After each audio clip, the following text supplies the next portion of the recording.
Hola, soy la Basmati, de nuevo con vosotros. Hoy os voy a hablar de Joao Vilanova, tengo que mirar el nombre porque es Joao Bautista Vilanova Artigas. Es un arquitecto totalmente excepcional. Diréis, siempre dicen lo mismo, de excepcional. Es que lo es. No podéis imaginar qué obra tiene tan maravillosa. Este hombre nace en 1915, me parece que en el Alto Paraná, no estoy segura, más o menos por ahí, pero emigra, se va a estudiar a Sao Paulo. Ya sabéis que Sao Paulo es la capital cultural, uy, la capital cultural, la capital económica de Brasil. Y entonces estudia ingeniería, pero él tiene vocación de arquitecto y durante un tiempo se convierte en profesor, él está trabajando y adquiriendo, ¿cómo se dice?, experiencia mientras que está estudiando en la facultad ingeniería. Pero su voluntad, su vocación es la de arquitectura, pero no existe. Entonces, él se convierte en profesor, es un alumno brillante, se convierte en profesor y se dedica a crear la escuela de arquitectura. La crea y la transforma y la hace competitiva y también crea una escuela, la escuela paulista que llaman, porque ya sabéis que en Brasil está el famosísimo Niemeyer, pero Niemeyer forma parte más de la capital, o sea, un particular narcisismo, mientras que este es mucho más desconocido internacionalmente, es conocido nacionalmente. A nivel de Brasil hace muchísimas cosas y realmente en Río está Niemeyer y está Costa, que son muy famosos. Y este, sin embargo, está en la capital económica de Brasil, que es Sao Paulo. Entonces, él se dedica, ya os digo, como profesor a ser docente, él tiene su plaza, etcétera, etcétera, pero es que no solamente transforma el programa, sino también hace su obra, hace la escuela de arquitectura, la hace él, y para mí es la mejor obra que tiene, es excepcional. Tiene también una casa en el año 49, maravillosa. Es deciros que él es, que me pica todo siempre que me pongo a hablar, es deciros que él es un idealista, y entonces ahora lo contaré, su biografía un poquito. He cogido diferentes puntos de vista, ya sabéis que yo tengo mis manuales y tal, pero personalidades tan maravillosas, tan grandes como Joao Vilanova Artigas, pues no tengo más remedio que leer otras muchas cosas. Entonces he tomado diferentes puntos de vista, he tomado tres puntos de vista, pero seguramente solamente utilizaré dos porque tampoco me quiero delatar demasiado lo que os cuente. He tomado, digamos, por un lado la Taschen, pero por otro lado he tomado Ivory Press, que es de la mujer de Norma Foster, que es española, que tiene un tipo de publicación, que ha hecho un libro en inglés y en español sobre este arquitecto tan maravilloso brasileño. Para entender esto, de alguna forma, hay que entender el contexto de Brasil. Este señor en el año 45 se hace comunista, es un idealista maravilloso que lo machacaron y lo humillaron, no os podéis imaginar, y es una persona buena de verdad, buena de etiqueta. Se hace comunista en el año 45, pero decide ir a la Unión Soviética, que era su... se horroriza, se horroriza de la arquitectura que está haciendo. Claro, se horroriza de Stalin, era una persona inteligente, vino... que ya dudaba de todo. Y entonces él siguió, digamos, teniendo conciencia social, siguió siendo socializante, pero apartó totalmente el concepto radical que tenía del comunismo, porque se quedó... Todo esto hay que entenderlo en un contexto. Y se dedicó, a partir de entonces, volvió de la Unión Soviética lleno de dudas. No dijo nada, ¿eh? Pero lo contó con el tiempo. Pero lo que hizo fue, a partir de entonces, cambió totalmente su arquitectura y entonces él se dedica más a hacer el brutalismo. Este señor trabaja como arquitecto aproximadamente unos 50 años, voy a hacer una síntesis, luego lo cuento un poco, trabaja 50 años como arquitecto, casi 50 años. Pero en su época, digamos, más apretada de currículum, sobre todo su época, ¿cómo diría yo?, de discurso propio está entre el año 50 y los 70, bueno, entre 50 y 85, que realmente es cuando él se muere con 70 años, muere relativamente joven, pero es que lo machacan, al final de su vida lo machacan de una manera horrorosa. La misma universidad donde él había sido profesor, donde había construido el edificio, donde había reformado todo el programa de arquitectura para que arquitectura y urbanismo, escuela de arquitectura y urbanismo, que hay unos arquitectos maravillosos y de alguna manera ahora mismo, porque hubo hubo un golpe militar en Río de Janeiro, en Brasil, y entonces pues se tuvo que exiliar por su idea, se exilia a Uruguay, después vuelve y vive en la clandestinidad, después se le acusan de determinadas cosas que no son ciertas solamente por su ideología, y en un momento dado, pues bueno, lo apartan de la enseñanza durante 11 años, él tenía una plaza y además con todo tipo de méritos porque él ha publicado cosas, ha hecho de todo, ha hecho escuelas para niños, estaciones, piscinas, museos, tiene un currículum muy, muy apretado y muy interesante. Además, siempre con una idea de que el espacio siempre tiene que ser público, tiene una idea social muy grande. Además, él está convencido de que hoy tendría como unos 100 años, de que el país tenía que reformarse, tenía que crecer y la arquitectura iba a ser el instrumento, el medio por el cual el país iba a hacerse grande. Y estaba convencido y además contagió a todos sus contemporáneos. Y de hecho, es que no me acuerdo cómo se llama, lo he puesto un vídeo, hay un arquitecto con el cual también trabaja y que como este señor es menos conocido internacionalmente, en Brasil lo conocen mucho también, porque ya sabéis que Brasil tiene estos arquitectos tan famosos como he dicho, Niemeyer y Costa, que son súper conocidísimos. Sin embargo, este, que es muy buen arquitecto también, internacionalmente es menos conocido y entonces se han, digamos, hay un arquitecto, digamos, que lo ha dado a conocer en el exterior porque este señor es estupendo y además él sigue en el año 50 y tal, ya sigue una idea de brutalismo, que ya sabéis que son la arquitectura, bueno, un poquito más atrás de los 50, pero cuando vuelve cambia totalmente su concepto de ver. El brutalismo está basado un poco en la hormigón vista, o sea, cemento armado, con un concepto de la estructura y él va a hacer la misma escuela de arquitectura, la hace así, es una preciosidad. Él tiene también una casa que hace en el año 49, su propia casa.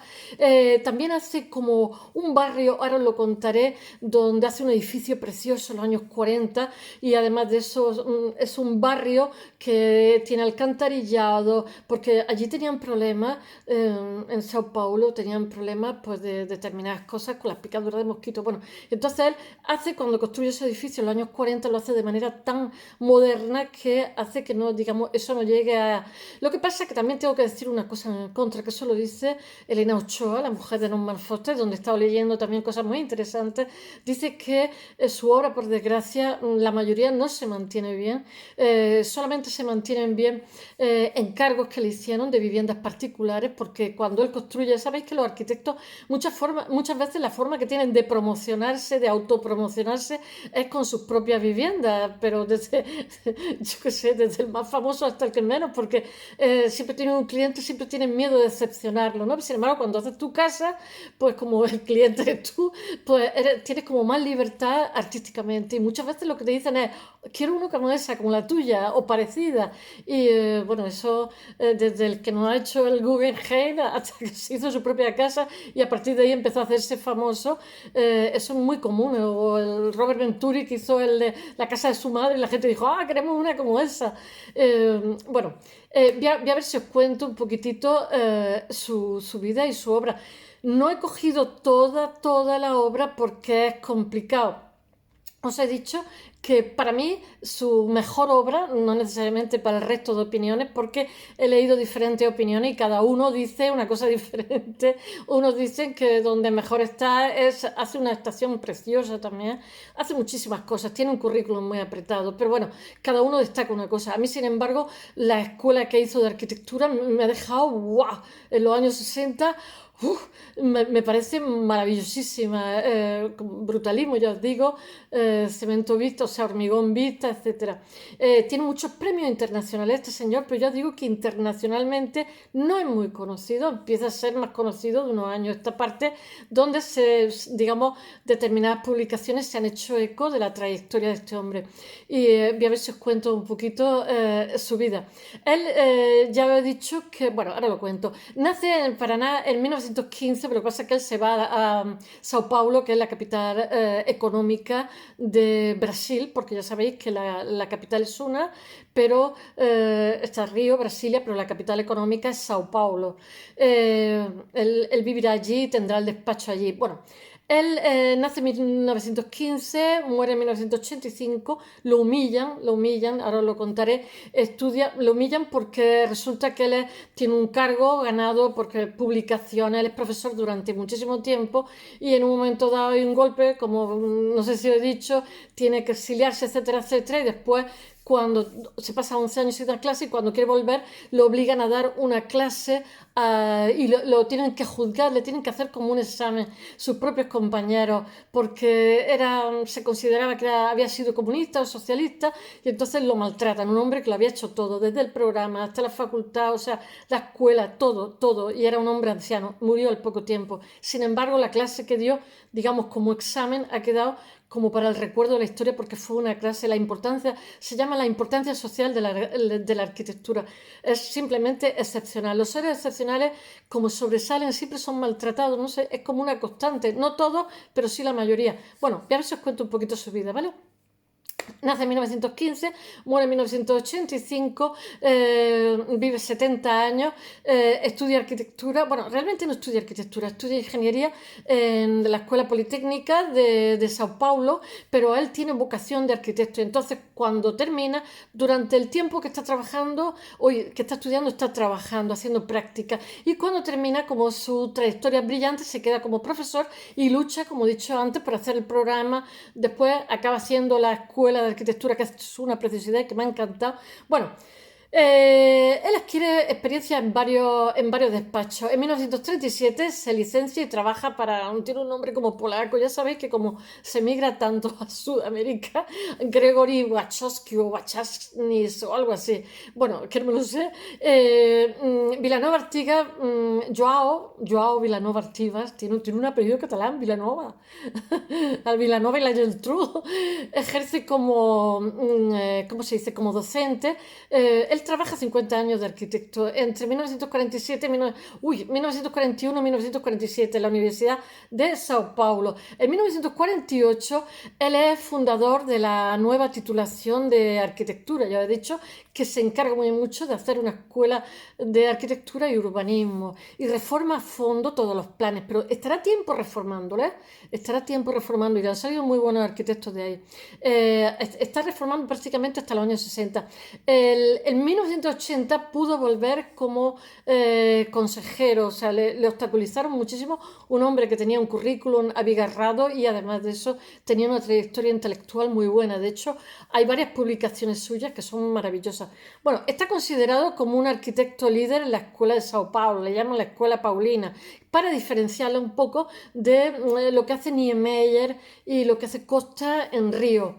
Y en Brasilia, que es como más hedonista, este totalmente actual, totalmente moderno. Bueno, Niemeyer es maravilloso también, pero este hace una arquitectura que no tiene nada que ver, mucho más introvertida, mucho más interesante, que conecta más con otro tipo de arquitectura. Bueno, todo esto lo he puesto en el blog. Hay un blog de apartamento que se llama Luberia o algo así, que está en la plaza de Virabuán de Sao Paulo y que lo hace entre 1946 y 1949. No es el único que hace como un barrio, en colaboración con otros arquitectos, pero este edificio, hay un edificio en concreto de todos los que hace que se queda ha pasado la historia de la arquitectura simplemente porque es excepcional. Y además las terrazas se tapan con tablillas para protegerse del calor, las horas de calor. Ya sabéis que el clima que tiene esta gente es tropical, que simplemente temperatura alta todo el año, pero épocas secas y épocas de lluvia. O sea, los climas tropicales y subtropicales son así. Bueno, son edificios de 7-8 pisos. Bueno, el espacio que queda bajo los cuerpos arquitectónicos elevados varios metros sobre el suelo, los pilotis del Cuervo, del Le Corbusier, eso sirve de aparcamiento para los mismos vecinos que viven los pilotis, que en realidad en castellano es pilote. Bueno, el muro de cortina de la fachada tiene, como he dicho antes, tiene tablilla para protegerlo del sol. Y después tiene su propia casa, que lo he puesto también en el blog. Encontré una foto maravillosa porque este señor se ha puesto de moda ahora, en su centenario, a los 100 años, que se murió hace 30 años. Bueno, que él hace su casa en Sao Paulo, hace dos casas que las dos son muy bonitas y las dos son muy prototípicas y además que quedan también para la historia de la arquitectura. La hace en el año 49 y está caracterizado por el uso de hormigón y cristal. Bueno, el tejado asciende hacia el cielo, hay dos grandes ventanales. Él tiene su despacho allí en su casa. Y entonces, pues la casa es como la tarjeta de presentación. Muchos arquitectos lo han hecho así. Bueno, es su estudio de arquitectura. En 1960 proyecta dos escuelas que son históricas en Sao Paulo. Tienen unos nombres que no sé decirlo, como Garrulo o algo así.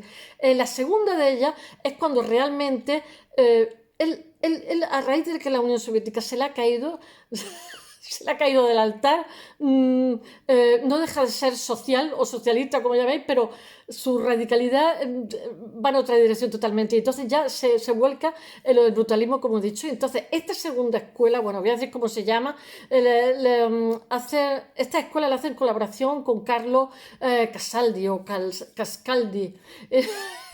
Los nombrecillos también. Y una de la de Guarulhos, es que me sonaba Garrulo en castellano, Guarulo, que es una preciosidad. Utiliza los colores básicos: azul cian, amarillo, cadmio, rojo, magenta. Es una maravilla. He puesto muchísimas fotos. Y otra es la de Istahaen o algo así. Istahaen. Es que el brasileiro es parecido al español, pero no creáis, al gallego, pero al castellano regular. Son lenguas hermanas, son lenguas romances que vienen de latín. Bueno. Pero bueno, esta es una versión americana, con lo cual cambia un poquito. Bueno, que realmente la segunda, la esta Jaén, esta es la que empieza siendo marcadamente el brutalismo. No hay pintura, no hay adorno, los cables se ven por fuera, un tipo de arquitectura que es la que hemos tenido en un tipo de discurso totalmente ya muy personal y que entronca con lo que se está haciendo en el resto del mundo.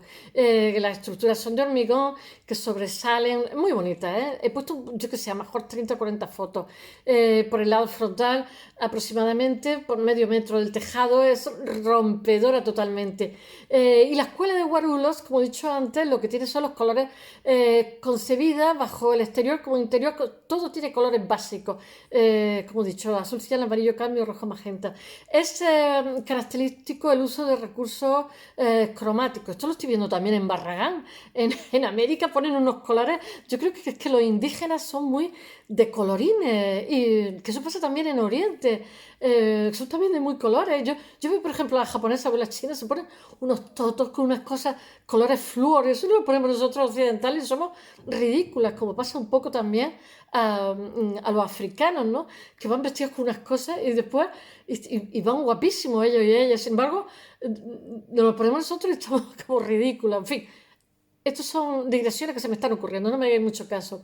Bueno, que hay colores muy, muy cantarines. Y bueno, él lo que hace siempre en este tipo de construcciones, de escuelas, son pues hacer grandes salas. Él tiene un concepto muy social de la arquitectura, que es un muy moderno también, y de arquitectura muy moderna, de arquitectura contemporánea. Bueno, en su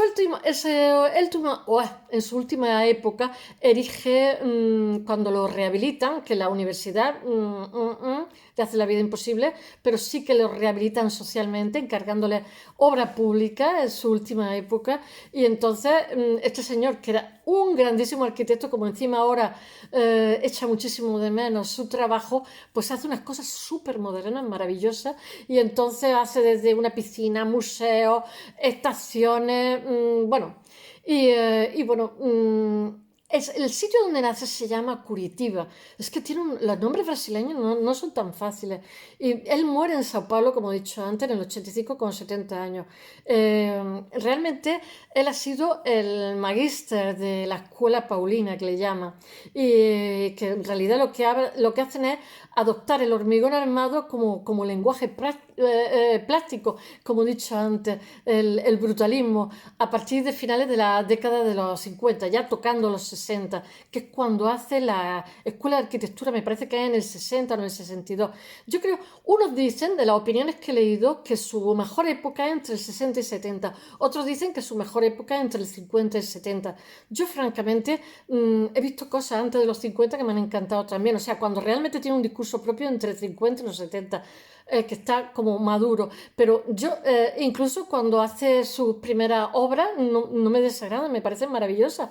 Los edificios esos que hacen en el barrio ese me parecen alucinantes. De hecho, ha pasado la historia de la arquitectura, o sea que no sé si tendría su discurso, ¿no? Pero me ha parecido totalmente excepcional. Bueno, él, basándose en las técnicas de este material, del hormigón armado, del cemento y tal, define el volumen de sus edificios, como he dicho antes, mediante conceptos estructurales de grandes luces. Sus proyectos son como obras que conllevan como la voluntad de ser ejemplares, porque él tiene una idea de que el país se tiene que construir, como he dicho antes, Brasil tiene es el país ejemplo del peor reparto de la renta de todo el mundo. Tiene un 2% de ricos riquísimos y el resto pobres pobrísimos, no hay clase media.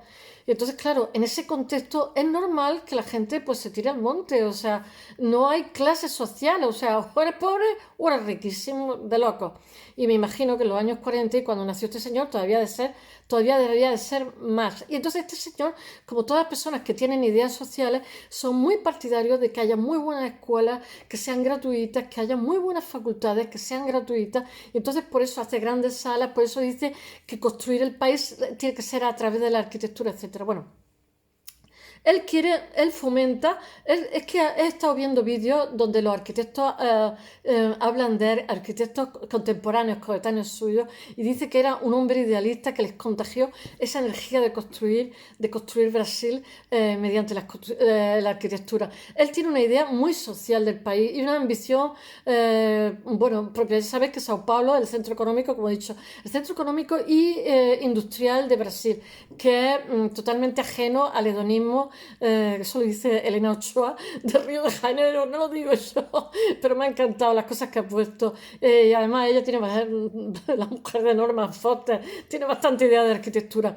Bueno, bueno, es totalmente la arquitectura que le hace totalmente ajena a ese hedonismo que hay en Río de Janeiro con Oscar Niemeyer. Es un gran arquitecto considerado el maestro de la arquitectura realizada en Sao Paulo, pero es otra forma distinta de hacer arquitectura en la década de los 60 y 70. Ella dice, Elena Ochoa dice más 60-70, pero para mí 50-70. Todos los proyectos que he visto me han encantado. Su casa del año 49, los muebles, todo lo hace él. Me parece una preciosidad. Tiene una obra marcada, como he dicho, pues con el compromiso social, con los más desfavorecidos. Tiene una grandísima inquietud poética. Él trabaja con un grupo, él tiene un despacho, pero también trabaja con un grupo de artistas donde hay poetas, hay pintores, etc. Él tiene un grandísimo rigor constructivo que cruza la frontera de la arquitectura brasileña, pero eso lo hace relativamente tarde. De hecho, está siendo conocido 30 años después de haber muerto. Porque es Paulo Mendes de Rocha, que nace en 1928, el que es divulgador, que es compañero suyo, es divulgador, no es compañero un poco más joven, porque el otro es de 1900, nuestro Joao es compañero, nace en 1915 y este en 1928, pero este dice que él fue discípulo suyo y que bueno, que toda su vocación de arquitecto y que toda su vocación social de construir se la debe a nuestro arquitecto del que estoy hablando. Su obra realmente abarca 50 años y es prolífica y extensa. Desgraciadamente, la mayoría de obras se encuentra actualmente en condiciones de conservación muy precarias y el conjunto más expresivo de obras razonablemente bien conservadas son residencias unifamiliares y algún edificio ¿cómo se dice?, de vivienda, que lo que llaman dormitorio, bueno, que os he contado, que tienen una importancia estética y discursiva brutalista, porque ya sabéis que él, a partir de cuando hace una segunda escuela, de estas dos escuelas que hace, ya se decanta totalmente por un discurso propio. Y sin duda, la más personal y radical arquitectura. Destaca, como he dicho, el edificio de Luberia, que es de 1946, que lo he puesto en el blog, 1949. Todo lo que estoy contando está puesto en el blog con muchísimas fotografías. Yo es que no sé si esas fotografías están protegidas, me gustaría poder editarlas, pero creo que al final no viviría, porque hago un vídeo diario y tengo que aprenderme una serie de cosas. Bueno, la segunda casas, tengo que mirar la fecha, la suya es Vilanova Artigas, que es de 1949, que es maravilloso el proyecto, que también lo he puesto en el blog. Después está la casa Baetá, que tengo que ver la fecha, 1956-1957, la casa Rubens de Mendoza, de 1958-1959. Estas son las que se conservan bien, de todos sus proyectos, porque la mayoría están destruidos. La segunda casa Taques, de Bittencourt, en 1959, la casa Ivo Viterio. Estos son gente que le encargaban a él obra mientras que él estaba dando clase. La casa Ivo Viteri, que es de 1962-63, me parece, esa no me sé bien la fecha. La casa Méndez Andrés, que es del 66-67. Y después está la casa Elsa Becó, del 67, la casa Martiati, de 69-74. Toda ella, él durante una época no le permitieron vivir de la facultad y tuvo que construir también para particulares para poder sobrevivir. Bueno, realmente este grupo de casas familiares se le añade obra pública, que es donde él se explaya, porque él tiene un sentido muy social de la arquitectura, como es la facultad que he dicho, la Escuela de Arquitectura de Sao Paulo, que es una preciosidad, la que más fotografías he puesto. Y después están las dos escuelas que se hicieron muy famosas, que son la de Guarulhos, como he dicho antes, que está con los colores básicos, azul cian, amarillo, cambio, rojo, magenta, que es del 60-62, y el conjunto de viviendas SECAP Cenino de Magallanes de Prado en el 67-72, que también lo he puesto. Y después están las estaciones de autobuses, la Londrina de 1950-52 y la de Jau 73-75, que de las dos he puesto de todo. Tengo hoy un blog que tiene más fotografías que palabras. Bueno, y la Facultad de Arquitectura, que lo he dicho, que me encanta, de Urbanismo de Sao Paulo, que es del 61 al 68 y es preciosísima, es su obra maestra para mí. Bueno, el ideal político y arquitectónico de Vilanova Artigas, ya sabéis que es construir para la colectividad, de ahí que su programa de edificios públicos es donde realmente su filosofía se muestra, porque él es socializante y bueno, que es un pensador marxista combativo que se llenó de dudas cuando fue a la Unión Soviética, vino horrorizado de Stalin y se dedicó a, decía que tenía dudas del todo, bueno, y que destacan, él escribe textos porque es profesor de facultad y ya sabéis que cuando tienen que consolidar una plaza en todos sitios igual, tienen que tener una serie de títulos, de artículos, títulos, etcétera, etcétera, intelectualmente. Y entonces, pues, por ejemplo, hay uno que se llama Los caminos de la arquitectura moderna, de 1952, y otro que se llama Una farsa crisis en 1965. Bueno, espero que os haya gustado. Mañana volvemos al siglo XVII.